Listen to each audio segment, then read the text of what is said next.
Yo, what's going on, everybody? It is Straight Outta Boston here, aka the King of Boston. Today we're back for episode 60 of the Georgia State Dynasty here on NCAA Football 14, and we're going up against the Georgia Tech Yellow Jackets, the number 4 ranked Georgia Tech Yellow Jackets. They're actually 5th in the AP poll, but they're 4th in the BCS, with actually a pretty legitimate shot at getting to a national title game. The number 1 and number 2 ranked teams both play ranked opponents this week, one on the road, the other at home. So a good chance, or not a good chance, but a chance at least that both those teams lose. And if Georgia Tech takes care of business, they can end up with a top 2 spot in the BCS rankings, putting them in position for a national title bid. So this is a huge game for Georgia Tech. It's at home. It's against a Georgia State team that's lost, what, 4 out of 5 now, so it should not be a team that they're concerned with. Check out the number 1 rush offense. If you guys do not know, if you don't follow college football or anything, Georgia Tech runs a triple option, so pretty much an all-running team. That's why they have the number 1 rushing offense.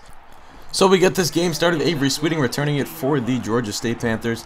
Gets 15 yards to the return, and the offense will take the field. We're going to start the game out with a little option running of our own, and Kylie Neal picks up 7 yards on the pickup, or on the gain, and now 2nd and 16 later in the drive. Johnson looking short, caught by Paul Walker. Somehow that was not intercepted. Looks like it went right through the hands of the defensive back. Walker is off to the races inside of the 20-yard line, a 62-yard pickup for Paul Walker. And now Jeremy Johnson, 3rd and 7, looking short. Jackson's got it, and he's got the first down. Gets hit hard, but picks up the first down nonetheless. And now 1st and goal. Johnson scrambling to the right. He's going to get into the end zone for the score, and Georgia State strikes first, picking up a 7-0 lead early on in this Intra-State rivalry. Now 2nd and 5. This is Justin Thomas, their quarterback, keeps it on the triple option. You're going to see tons of triple option all game long, which is pretty neat.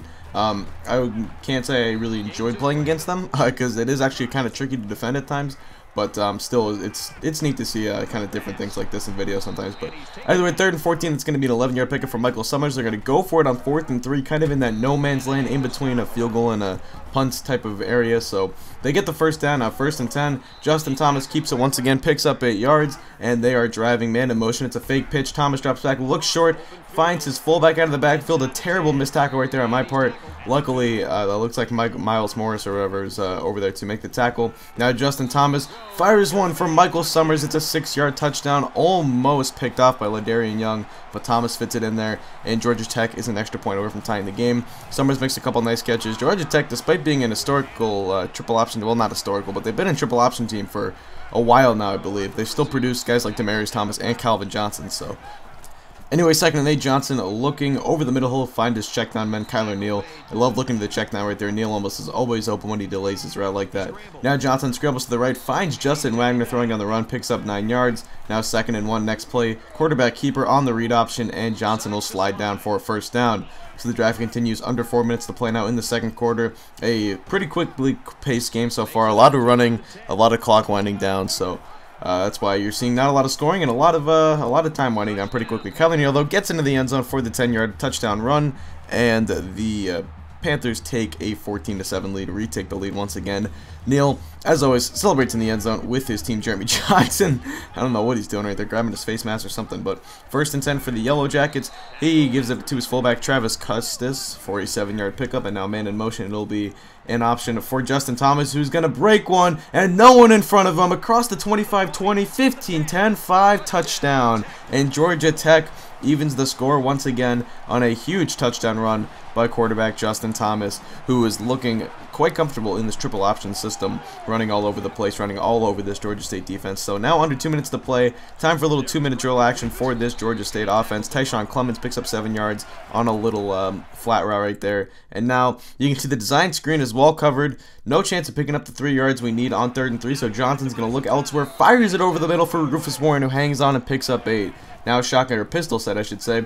Johnson looks short. It's Ross Jackson on the slant. He picks up 10 yards and a first. Now pistol set once again, offset to the right, 2nd and 7. Johnson gets sacked, and we're going to have to call a timeout. So with 29 seconds to play, it's 3rd and 17. Johnson, he's going to have to look deep, and he's got a man. It's Ross Jackson on a corner route, picks up 19 yards, and another first down. The drive will continue for the Panthers. Another man coming out of the fly right there. It's Kyle Rucker. We call it another timeout, I believe. So 18 seconds to play on 2nd and 3. We're looking short once again. Walker gets out of bounds, picks up 7 yards in the first. Now 14 seconds to play in the 2nd quarter. Johnson dropping back, looking. He's got Rufus Warren, and he's into the end zone for the score. And Georgia State retakes the lead once again. So not a lot of defense being played early on in this game, but Does not matter, we have the lead and that's all that counts. And with Georgia Tech receiving to start the second half, that is a pretty big touchdown for the Panthers. So looking to pull an upset here, up by 7 at the half, an upset in the making potentially. This would be a huge win for Georgia State. I've been talking about it all year long, how I really didn't want to have to come into this game counting on a win to try and make a bowl game, and we did that successfully, although just barely.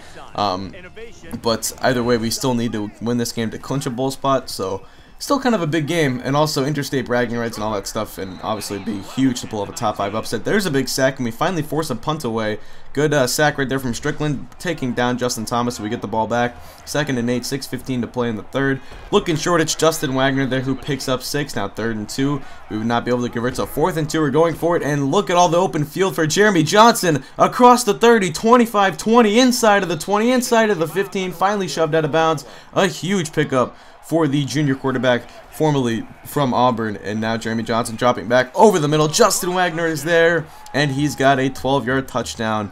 So that'll make it 28-14. A 2-touchdown lead as we've doubled up on the Yellow Jackets now. A pretty sizable lead, and one that I'm certainly excited about. Now we have some liberty on defense. We don't have to play great defense. We just have to continue executing on offense. There's a nice pitch, though, to Whitworth, who's going to get across the 45 to about the 46 or 47-yard line.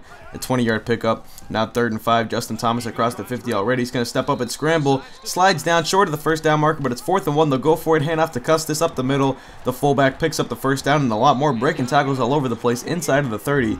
A 17-yard pickup for Travis Custis. Now it's a play action read option, or not a read option, a triple option, and that's going to be another pitch. This time, is that Whitworth again? No, that is Donovan Wilson picking up 16 yards. 1st and 10. Thomas pitches late, and that's going to be a fumble, and Cameron Melton falls on it. The first turnover of the game for either side, and this one goes the way of Georgia State.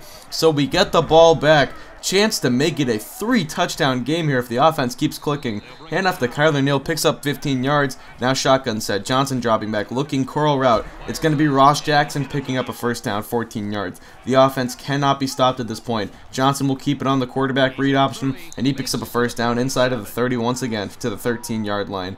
Now 1:31 to play in the third quarter. Hand off to Blake Gardner up the middle. He's going to pick up a first down, and he's going to get stopped just short, kind of warping backwards a little bit there. But either way, 2nd and goal. Hand off to Neal, and he's in. 35-24, and the whooping is on. Georgia State has opened up a 3-touchdown lead on the number 5 ranked team in the nation. An embarrassing performance so far by the Yellow Jackets, but Justin Thomas has something to say about that. He's off again. Another big touchdown, so that makes it 35-21. Ensuing kickoff for the Georgia State Panthers. Sweeting gets it, and now he's going to the left side, gets to the corner, no one in front of him, to the 50, 40, 35, 30, not the fleetest of foot, but no one's gonna catch him, and Avery Sweeting is in. 104 yards all the way to the house, and Georgia State once again has doubled up on Georgia Tech, up by 3 touchdowns.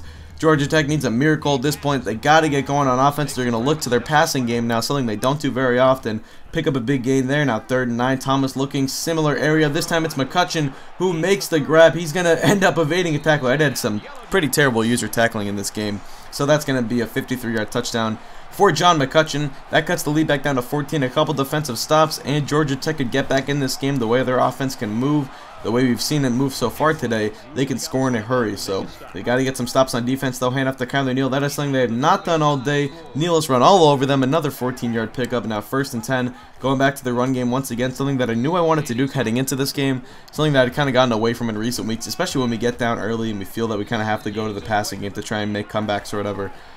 Something that I just feel like I want to get back to is running the football. But 3rd and 14, we don't convert there, so we're going to punt this one away, and here's one of those stops Georgia Tech needed. 4 minutes to play now, under 4 minutes. This is going to be a handoff to Donovan Wilson, who cuts up the left side. He's going to end up getting a first down, so 1st and 10. Thomas keeps it, and he's going to end up getting hit, and that ball is stripped, and Antonio Huff falls on it. Georgia State forces another turnover. We get the ball back, and we're going to end up punching this one into the end zone. Neal actually falls forward. I tried to dive there because I was trying to run clock off there, and I knew if I got a first down, they would call timeout and they could run the clock out from there. So I dive forward, and Neal actually loses the ball. Luckily, our left guard, Davis Moore, falls on it. So 49-28. Now next drive for the Georgia Tech Yellow Jackets. Justin Thomas is going to just heave one up, and Antonio Huff's direction, and he picks it off over his shoulder, and that will just about do it. Georgia State walks away with a huge upset victory. 49-28 is the final score. Like I said, a big upset on the road in Georgia Tech, a huge momentum builder for a team that really struggled in the second half of the season.